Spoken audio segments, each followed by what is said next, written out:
and gentlemen, you are speaking to Aviwe Ngombane, a registered counselor in South Africa.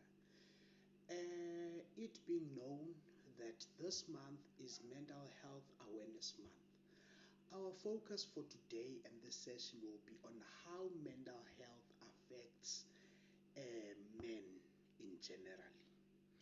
We will understand that there are significant differences between males and females in terms of their anatomy, in terms of how they have been socialized, and also in terms of how they become resistant and more really resilient in various aspects of life. Today, however, we'll be focusing on how men are affected by mental health and what it is that normally transpires when they are affected. Most men have not been recorded to actually be living with mental health issues because it becomes something that is problematic on its own to get a man to go and divulge how they are feeling to a healthcare professional, where now they could be checked whether they are living with a mental health issue or not. The number one reason is that we have been socialized as men not to speak about our feelings, and if we are to speak about our feelings, we only can reveal or divulge to a certain extent. This has been something that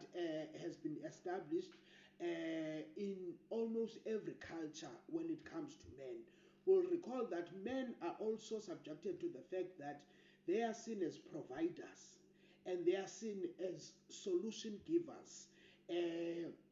towards problems that might transpire in families, in communities, and wherever. We'll again notice that this brings some sort of pressure towards men in terms of how they would be able to generate solutions to all of these things, and whether maybe even after they have solved a few problems within society, that society still deems them to be able to solve more of these solutions, even when now their abilities, capabilities, skills, knowledge, and whatever might be inadequate to actually tackle such problems in the society. This then would cause some sort of stress, because if you recall, stress is a feeling as well as a mental place you enter into when you have got a goal, but then that goal cannot be achieved for whatever reason. Then automatically you start having this stress, and stress that is prolonged can result to what is called depression. A lot of men then are sitting with the issue of being depressed, yet they cannot be able to get sufficient treatment because there is no awareness where they would now say that what is being presented in terms of what depression is, it's something that they can identify with. So there is no diagnosis that has been made. Number two, there is no real reference in terms of treatment method of how to cater about this and that, in terms of, let us say, they are not always surrounded by mental health care professionals where now they would be able to be assisted on the varying degrees in which they have been affected by mental health issues. So that on its own, the lack of awareness, as well as maybe the systems not being put in place in terms of where the males can actually go ask for help from, becomes problematic on its own. Another thing then that would have to also think about is that men have less time for self-care. That is to say, they have less time to think about how they are feeling, to actually take care of themselves, nurture themselves for everything, because men live in a more of a competitive and target-based environment where now they would have to capture each moment in making sure that they deliver, in the which case then they become robots without emotions, and then they lack self-care, in that when they can't take good care of themselves, they operate now just as machines, and this then may make them to to be prone to depression and any other mental health because they believe in delivering more than in terms of saying how does this job opportunity maybe develop me as an individual.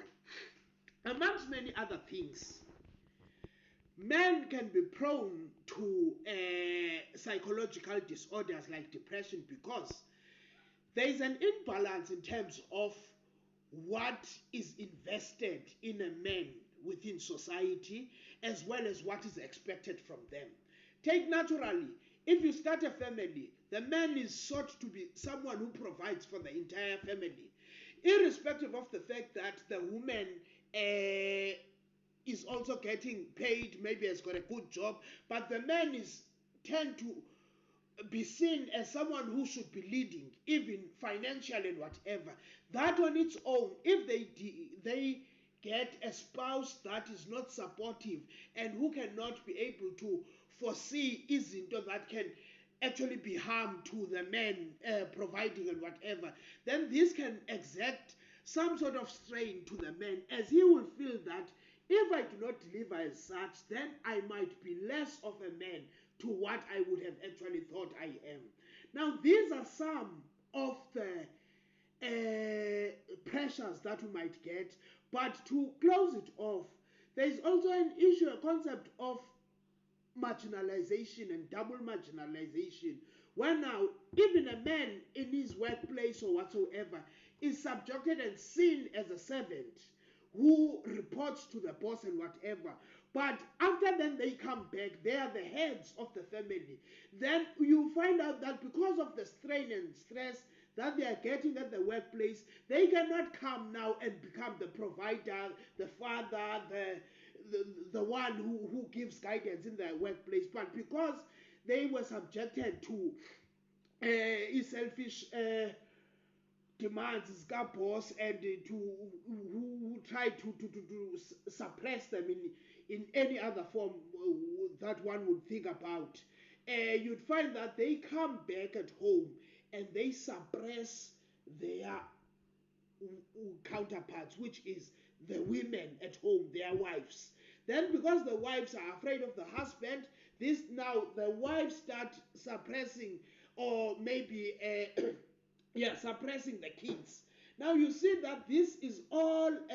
a cycle